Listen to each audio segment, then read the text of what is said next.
খালি কড়াইতে এরকম ভাবে আগে চাউমিন গুলো দিয়ে এরকম ভাবে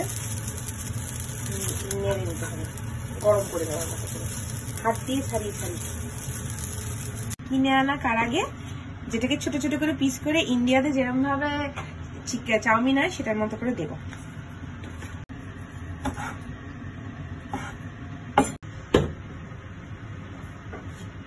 এটা আমাদের পেঁয়াজ শাক, এইটা চাউমিনে ভীষণ ভালো যায়, তো এটা আমি দিয়ে থাকি। ছোট ছোট করে কেটে নেব।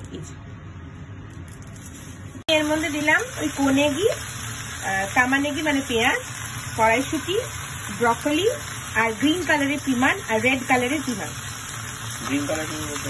মানে ক্যাপসিকামকে ছোটগুলোকে পিমান বলে তো। এটা এরকম ভাজা ভাজা হয়ে যাওয়ার পর এইটা আমি ইন্ডিয়া চিংসের হাক্কা নুডল মশলাটা ইউজ করি। আর এই ভাজাটা হয়ে যাওয়ার পর এবার আমি এই চিকেন কাটাগুলো মিক্স করে দেবো।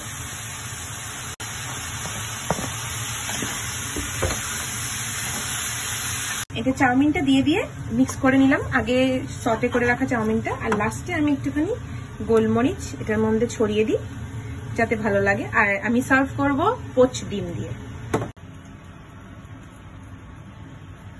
এই ঝরঝরে ব্যাপারটা হচ্ছে মোস্ট ইম্পর্টেন্ট, এই চাউমিনটা ঝরঝরে হবে।